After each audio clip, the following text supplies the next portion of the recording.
দাঁড়িয়েছেন তো, নিজে বুক ঠুকে বলছেন তো যে 83-তে বিশ্বকাপ খেলেছেন।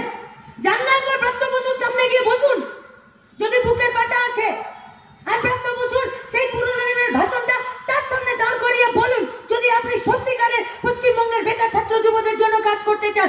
কেন রাজ্যের শিক্ষামন্ত্রী ব্রাত্য বসু বললেন যে চাকরি আমার পার্টির ছেলেরা পাবে, আরে আপনার পার্টির ছেলেরা পাক, কিন্তু একটা বার যোগ করুন যে আমার পার্টির যোগ্য ছেলেরা চাকরি পাক। কেন করলেন? কি অন্যায় করেছিল পশ্চিমবঙ্গের ছাত্র যুবরা?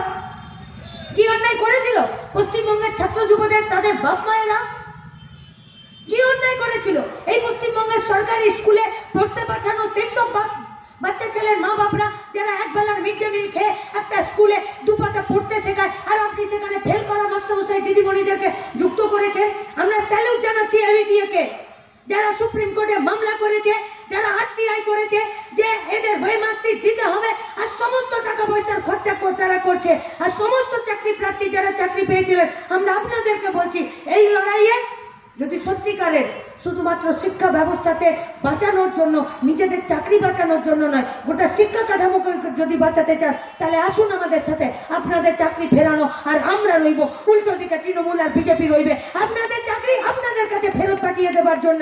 তত দূর লড়াই, সেই লড়াইটা আমরা করব। কিন্তু গোটা পশ্চিমবঙ্গে খেটে খাওয়া মেহনতি মানুষ, আমাদের কাজ, আমাদের कारखाना, वोट टीवी खोलिए वहां पर सिर्फ तृणमूल और भाजपा आपको दिखाई पड़ेगा। कारखाना गेटे नहीं, खेतेर आलपथे नहीं, कॉलेजेर गेटे नहीं, चाकरिर জন্য অনশনে বসে থাকা সেখানে নেই, যারা অসংগঠিত ক্ষেত্রে কাজ করছে তাদের বেতনের দাবি, তাদের বেতনের সুরক্ষা, কাজের সুরক্ষা সেই লড়াইয়ে নেই। कभी कभी तो वो कैलेंडर का फिल्म, वो मिस्टर इंडिया का बात जबान पर आ जाता है कि क्या हुआ।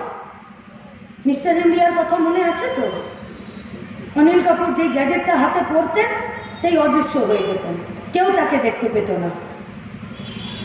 আজকে বিজেপি আর তৃণমূলের দলবদলের রাজনীতি, ঘুষের রাজনীতি, দেশ বেচার রাজনীতি, যে বলছে আমার বেটা 100 দিনের কাজ পায়নি বলে বাইরের রাজ্যে পরিযায়ী শ্রমিক হয়ে পড়ে আছে, তাকে বলবো যে বিজেপি 6 মিনিটে 18টা বিল পাস করে নিয়েছে। কার কাছে গিয়ে বলবো যে বলছে আমি 1 মাসও বিধবা ভাতা, বার্ধক্য ভাতা পাইনি, তাকে গিয়ে বলবো যে 146 জন এমপি কে সাসপেন্ড করে দিয়ে সিআরপিসি আর আইপিসি বইগুলোকে চেঞ্জ করে দিচ্ছে। কার কাছে গিয়ে বলবো যে সকালবেলা কোনো রকমে বাড়ি থেকে বেরিয়ে সন্ধ্যাবেলা 1 মুঠো চালের জন্য, 1 মুঠো ভাতের জন্য উদয়াস্ত পরিশ্রম করছে, তার কাছে গিয়ে বলবো ইলেকট্রাল বন্ড বলবে রাখো বাপ তুমি। ভোট দিতে দিতে বুড়ো হয়ে গেল, কিন্তু আমার অবস্থার পরিবর্তন হচ্ছে না কেন? কারা চালাবে দেশ? কারা করবে? ওষুধের কোম্পানি ইলেকট্রাল বন্ডে টাকা দিচ্ছে মোদিকে, लॉटरी कंपनी इलेक्ट्रल बॉन्डे टाका दिच्छे दीदी। कभी कभी तो ये समझ में नहीं आता है ये सरकार है या लॉटरी वाला है। अगर सरकार होता तो नौकरी देता, लॉटरी वाला है इसीलिए लॉटरी बेच रहा है। पारे बेचते आईन আছে লটারি বিক্রি করার, লটারি বিক্রি করে যে টাকা ইনকাম করছে সেই টাকা কোন খাতে খরচ হচ্ছে তার কোনো হিসাব আছে? কি হবে বর্ধমান পৌরসভার অভ্যন্তরে? লাল ঝান্ডার সরকার তো ছিল না, কিন্তু মনমোহন সিং এর সরকার 2004 साल फर्स्ट एमपी गवर्नमेंट और বাইরে থেকে 60-62টা लाल झंडा एमपी, ना तो बंगला मांगा, ना तो गाड़ी मांगा, ना तो मंत्री का डिपार्टमेंट मांगा, सिर्फ मांगा तो मांगा आरटीआई, জল জমি জমির অধিকার, মিড ডে মিল, শিক্ষার অধিকার, আর গ্রামের 100 দিনের কাজের টাকাটা সেটা যাতে গ্যারান্টি হয় আর কাজটা গ্যারান্টি হয় এইটা চেয়েছিল। আর কি চেয়েছিল? সাথে শহরের 100 দিনের কাজের তা চেয়েছিল। জিজ্ঞেস করুন পৌরসভার ভেতরে কতগুলো সাফাই কর্মী কাজ করছে, নির্মল সাথীতে কতজনকে নিয়োগ করেছেন, অনারিয়াম হেলথ সার্ভিসে কতজনকে রিক্রুট করেছেন, কত টাকা বেতন পাচ্ছে, ভিসিটি ভিএসটি তে 175 টাকা। কি কাজ? 26 দিন ছুটি, 4 দিন, 1 মে, 26 জানুয়ারি, 15 আগস্ট আর একটা দিন রয়েছে। এই 4 দিন ছুটি তাহলে নৌকার মুখ্যমন্ত্রী বলবে যে আমি জানতাম না? কোথায় এটা আছে যে ফিনান্স কমিটি অ্যাপ্রুভাল না দিলে নতুন পোস্ট ক্রিয়েট করা যায়? আর ফিনান্স কমিটি কোন আক্কেলে আপনার থেকে না জেনে, আপনার মূল ক্যাবিনেটের সাথে কথা না বলে আর পোস্ট ক্রিয়েশনের অর্ডার দিয়ে দিচ্ছে? অন্যায় করলেন আপনি, অন্যায় করলেন আপনার এসএসসি কমিশন, আর শাস্তি পাচ্ছে গোটা রাজ্যের বেকার ছাত্র যুবরা। হ্যাঁ, অন্যায় করেছে যারা ঘুষ দিয়ে চাকরি পেয়েছে, কিন্তু তাদের কি অন্যায় ছিল যারা যোগ্যতার সাথে চাকরি পেল? কি অন্যায় ছিল তাদের? কোর্ট রায় দিয়েছে 2016 সালের প্যানেলটা বাতিল করা, দুর্নীতির বিরুদ্ধে যে লড়াই আছে সেই লড়াইয়ে আমরা রয়েছি। কিন্তু কোর্টকে তো যোগ্যতা সম্পন্ন যে সমস্ত চাকরি প্রার্থীরা যারা চাকরি পেয়ে 16 সাল থেকে চাকরি করেছে তাদের পাশেও দাঁড়াতে হবে, তাদের চাকরি তো ফেরত দিতে হবে, তাদের চাকরি তো কন্টিনিউশন রাখতে হবে, তাদের তো সার্ভিস ব্রেক করা যাবে না, তাদের তো বেতন ব্রেক করা যাবে না। তাহলে অন্যায় করেছেন আপনি, আর আপনার অন্যায়ের শাস্তি যারা যোগ্যতা সম্পন্ন তাদেরকে এই শাস্তি দেওয়া যাবে না। শাস্তি পেতে হবে তাদেরকে যারা ঘুষ দিল। কিন্তু এই ঘুষ দেওয়ার জায়গা পেল কি করে? ঘুষ তো চা নয় যে রাস্তায় যেতে যেতে একটু চা তেষ্টা পেয়েছে তো 5 টাকা দিয়ে একটা মাটির ঘাড়ে চা খেয়ে নিলাম আর ঘাটটা ফেলে দিলাম। ঘুষ তো গাছের কাঁঠাল পাতা নয় যে পেড়ে একটা ছাগলকে ধরে খাইয়ে দিলাম। ঘুষ দেওয়ার জন্য তো কোনো বাবা মা কোনো বাচ্চা জন্মানোর পর এক কাঠা জমি বিক্রি করে গয়না বন্ধক দিয়ে যে বাচ্চা ছেলেটা একদিন বড় হবে সে চাকরি পাবে তার জন্য ঘুষ দেবো, চলো ব্যাংকে টাকা রাখি। ঘুষ দেওয়া যায়নি। তাহলে ঘুষ নেবার বাজার তৈরি করলো কারা? পশ্চিমবঙ্গের সরকার। ঘুষ নেবার জায়গা তৈরি করলো কারা? SSC commission.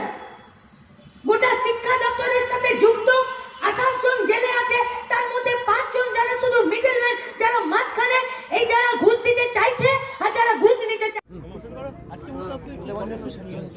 অপদার্থ রাজ্য সরকার এবং স্কুল সার্ভিস কমিশনের তাদের অপকর্মের ফল ভুগতে হচ্ছে এ রাজ্যের সমস্ত যৌবন। যারা অযোগ্য, যাদের চাকরি করার কোনো রকম যোগ্যতা নেই, তাদেরকেও ঘুষের রাস্তা দেখিয়েছে রাজ্যের সরকার। ঘুষ তো আর রাস্তায় যেতে যেতে জল তেষ্টা পেলো আর কল খুলে জল খেয়ে নিলাম, ঘুষ তো তা নয়। সরকার ঘুষ নেবার জায়গা রেডি করেছে বলেই ছেলেপুলেরা ঘুষ দিতে পেরেছে। তাদের শাস্তি হোক, তাদের চাকরি যাক, কারণ যোগ্যরা চাকরি না পেয়ে রাস্তায় বছরের পর বছর বসে আছে। কিন্তু যারা যোগ্য, যারা চাকরি পেল, তাদের কি হবে? আমাদের পরিষ্কার কথা এবং দাবি, যারা যোগ্য সসম্মানে তাদের চাকরি ফেরাতে হবে দ্রুত, এবং কোর্ট, সরকার এবং স্কুল সার্ভিস কমিশন তাদেরকে এই দায় নিতে হবে। তাদের কাজের সার্ভিসের কোনো ব্রেক করা যাবে না, তাদের কন্টিনিউশন রাখা যাবে। আর যারা ঘুষ দিল আর যারা ঘুষ নিল, যারা এক্সট্রা পদ তৈরি করলো, এই গোটা ঘুঘুর বাসাটাকে দ্রুততার সাথে শাস্তি দিতে হবে। সেটাই এসএসসির কমিশন সহ গোটা রাজ্যের মানুষের কাছে জানানোর জন্যই আজকে বামপন্থী ছাত্র যুব এবং এবিটির পক্ষ থেকে আমাদের এই প্রতিবাদ মিছিল। আপনারা কি কোনো ডেপুটেশন প্রদান করছেন আজকে? ডেপুটেশন তো তার কাছে প্রদান করা যায় যার কিছু ঠিক করার মুরদ থাকে। আজ 13টা বছর ধরে একটা কোনো কাজ যত্ন সহকারে গুরুত্বের সাথে পরিষ্কার পরিচ্ছন্নভাবে করতে পেরেছে?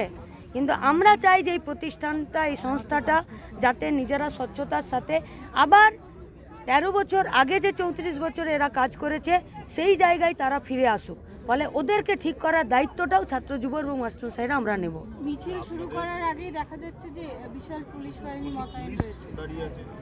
ওরা ওদের কাজ করুক। আপনাদেরকে কি আটকানো হবে কি সম্ভাবনা? সে তো ওরা তো আমাদেরকে কিছু বলেনি। আর প্রতিবাদ মিছিলকে ওরা যদি আটকাতে চায় সেটা ওরা ঠিক করবে। যদি আটকানো হয় সেক্ষেত্রে আপনারা আমরা মিছিল করতে এসেছি। এবার পলিটিক্যাল প্রশ্ন রাস্তায় মিছিল।